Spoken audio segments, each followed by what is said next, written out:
Every dream you hold, every opportunity you've missed, and every breakthrough you never reached, all trace back to a single force you rarely confront: fear. Not the loud kind, but the quiet, invisible fear that quietly shapes your choices, limits your potential, and convinces you to settle for a life far smaller than the one you were meant to live. And it is remarkable, isn't it, how such a small, unspoken force can guide so much of a person's life. You don't announce it. You don't write it down. You don't discuss it around the dinner table. Yet it carves the boundaries of your days with a precision sharper than any blade. It moves silently, like a shadow beside every decision. The job you never pursued, the conversation you avoided, the talent you buried, the path you talked yourself out of before you ever took the first step. Fear rarely storms the front door. It slips in quietly, almost politely. It shows up as hesitation, a second thought, an inner tightening you can't quite describe. And because it never introduces itself, you mistake its voice for your own. Its cautions sound reasonable. Its doubts sound responsible. Its limits sound practical. So you follow them, believing you're choosing safety, when in truth, you're choosing confinement. Sit with that for a moment. How many of the directions your life has taken were chosen freely? And how many were the result of something inside you whispering, maybe not, maybe later, maybe someone else? How many ideas died in the cradle because something subtle inside you suggested they weren't for you? How much of your potential has been shaped not by what you desire, but by what you fear? You see, we often imagine fear as a dramatic creature, something that leaps out in moments of danger. But the fear that truly governs a person's life is gentler, quieter, almost polite. It hides beneath your routines. It disguises itself as caution. It presents itself as logic. And as the years pass, you start adjusting yourself around it without even noticing. You build your habits around avoiding it. You choose people, environments, and ambitions that feel small enough to keep it calm. And little by little, your world shrinks. Not because you lack ability, not because you lack desire, but because the fear you never confronted slowly became the architect of your days. It shaped the ceilings you never broke through. It placed fences around the opportunities you once hoped were yours, and without realizing it, you handed it the blueprint for your life. Fear doesn't need to roar to control you. It only needs you to stay silent. It only needs you to accept the small discomforts it sends, those tiny doubts, those subtle hesitations, and treat them as warnings rather than signals.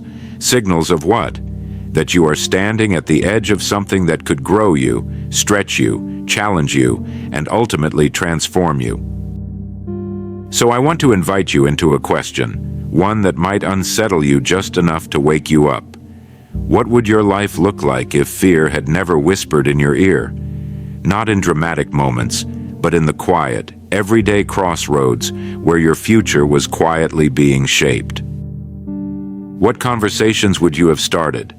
What gifts would you have developed? What path would you have dared to walk? This is not a question designed to haunt you, but to open you. Because before we explore how to overcome fear, we must first understand how thoroughly it has woven itself into the fabric of our choices.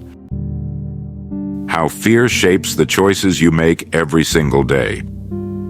If you examine your life with an honest eye, you'll notice something subtle.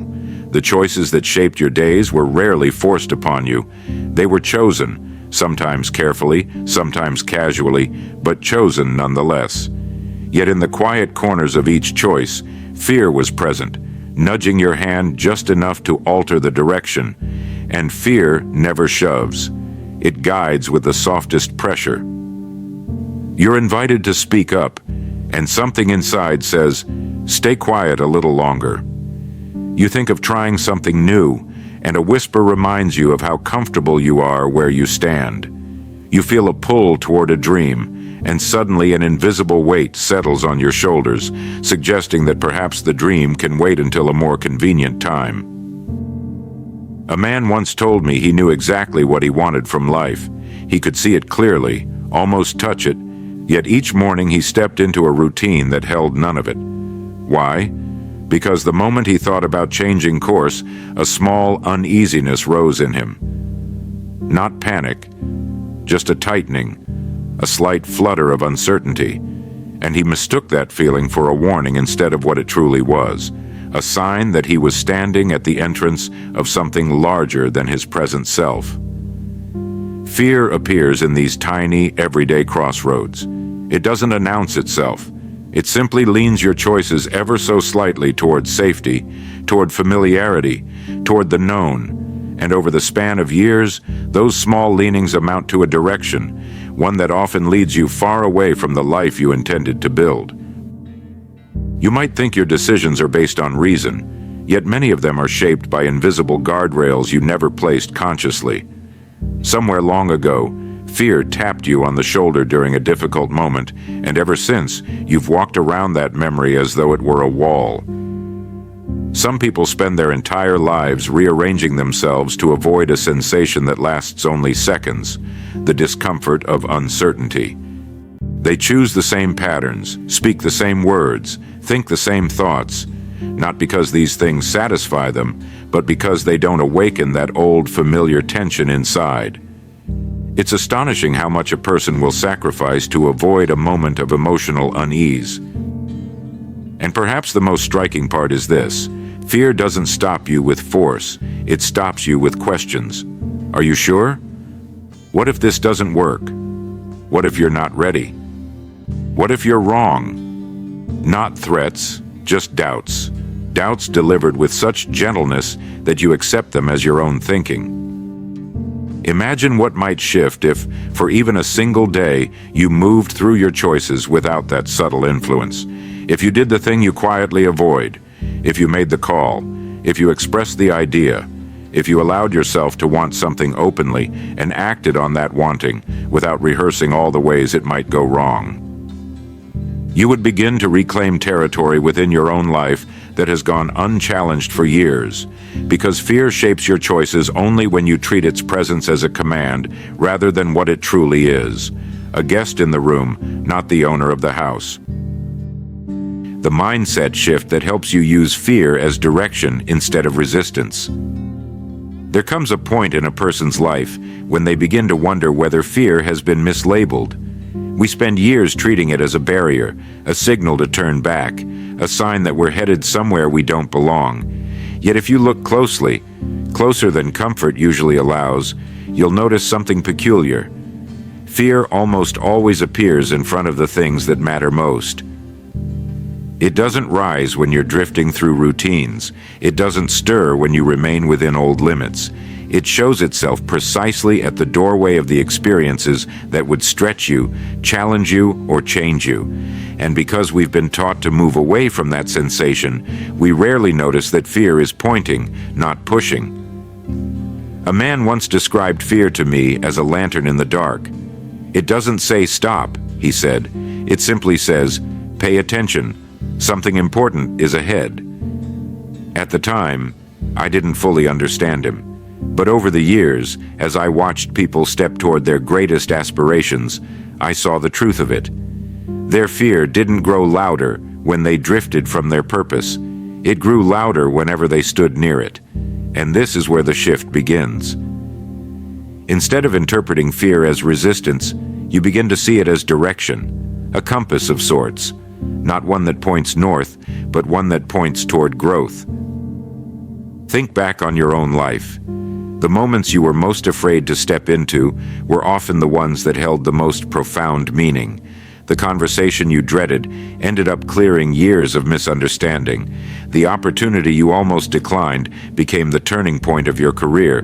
The challenge you resisted revealed a strength you didn't know you had. Fear wasn't warning you away, it was signaling that you were near the edge of something valuable. Now, to use fear as direction, you must practice something unusual: curiosity.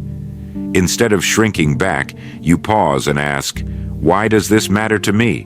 What lies on the other side of this feeling? You begin to notice that fear doesn't arise because you are weak, but because the thing before you has weight. It carries significance. It touches a part of you that longs for expansion. When you move toward fear instead of away from it, the sensation rarely lasts. It dissolves the moment you step forward, as though it were only a threshold to be crossed, not an enemy to be defeated. Just imagine the shift this creates in your daily life. Instead of asking, "How do I avoid discomfort?" you start asking, "Where is it pointing me?" Instead of thinking, "I shouldn't feel this uneasy," you think, "This unease is a sign I'm close to something meaningful." The world looks different through that lens. Doors you once closed begin to open. Conversations you avoided become invitations, and choices you postponed transform into stepping stones. Your life stops shrinking and begins expanding, not because fear disappears, but because you stop treating it as the voice of limitation and begin treating it as the signal of possibility. Fear, when understood correctly, becomes less of a warning and more of a guide that leads you toward the very life you once believed was out of reach. Why every major breakthrough requires discomfort. If you walk through any chapter of a person's growth, no matter the era, no matter the circumstance, you will find a moment where comfort was no longer an option. Not because comfort is wrong, but because it cannot carry you into the next version of yourself. Breakthroughs are born in a different climate. They require tension, uncertainty, even a measure of doubt. They ask something of you that your current self has not yet proven capable of offering, and this is where discomfort enters. Discomfort is often misunderstood. People treat it as a sign that something is going wrong. They think, "If this feels uneasy, if this stirs something unsettled in me, then perhaps I should step back." But discomfort is not a signal of danger. It is the sensation of growth beginning. It is the mind and spirit stretching into unfamiliar territory. Consider a simple truth. Anything that expands must first push against something. A muscle strengthens by resisting tension. A tree grows by breaking through the soil. Even dawn arrives by pressing against the darkness before it. So it is with you. Every meaningful breakthrough in your life required you to stand in a place where certainty was absent. A conversation that trembled in your voice. A decision that felt larger than your confidence. A moment when your hands were unsteady, not because you lacked strength, but because you were touching the edges of who you were becoming. People often believe they should feel ready before they step forward, yet readiness is rarely present at the start. Readiness is something you discover only after you've begun. The discomfort you feel isn't a sign that you're unprepared, it's the signal that you're stepping beyond the boundaries that once held you. And this is something worth reflecting on. Every comfort you cling to today was once unfamiliar. Once upon a time, it carried its own discomfort. You learned it, grew into it, and eventually it became ordinary. And now, to reach anything greater, you must pass through that same narrow doorway again, one framed by uncertainty on one side and possibility on the other. Discomfort is the toll you pay for transformation. It doesn't arrive to punish you. It arrives to prepare you. It strengthens your resolve. It sharpens your awareness. It reveals what you care about deeply enough to endure unease. If you shy away from discomfort, you don't avoid growth. You postpone it. You delay the version of yourself that is waiting on the other side of that moment. Think of those times in your life when you felt truly alive. They weren't the tranquil, predictable days. They were the moments you stepped into something untested, unsure, and undeniably meaningful. Your heart beat faster, your senses heightened, not because you were in danger, but because you were awakening. Discomfort is the proof that you are near a breakthrough, not after the fear, not beyond the fear, right in the very space where fear meets possibility. And those who learn to stay in that space just long enough to cross its threshold discover that the life they sought was never waiting in their comfort at all. It was waiting in their courage. How confronting fear unlocks strengths you never knew you had. There is a remarkable thing that happens when a person finally stops circling their fear and walks straight into it. Not recklessly, not with bravado, but with a quiet resolve. The moment you do, something shifts, subtly at first, then profoundly. You begin to discover capacities that were never visible from a distance. Fear has a way of blocking your view of yourself. It stands like a tall figure in the doorway, casting a shadow across your abilities, and as long as you stay on the safe side of that shadow, you never truly see what you're capable of. But the moment you step toward it, the moment you confront it, the shadow moves behind you, and your strengths begin to emerge where the darkness once stood.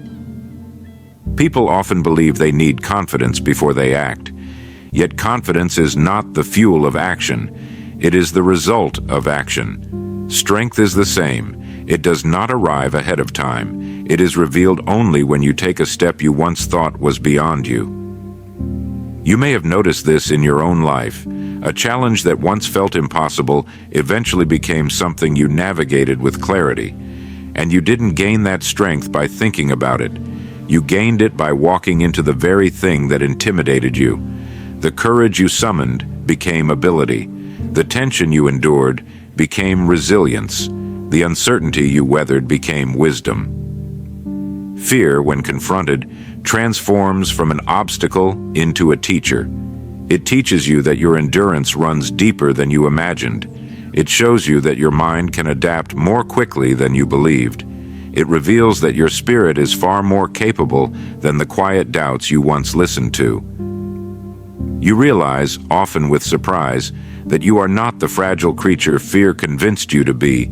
You are something sturdier, steadier, more resourceful. The strength you unlock is rarely loud. It does not arrive in the form of triumph or applause.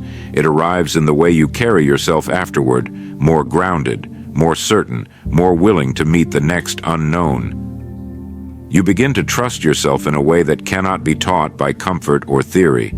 It can only be earned through experience. When you confront fear, you don't just overcome a single obstacle, you alter your relationship with yourself. You prove to your own mind that you are capable of standing in uncertainty without collapsing, and once you've proven that even once, the world opens in ways it never did before. Paths you once dismissed become possible. Opportunities you thought were for others suddenly belong to you.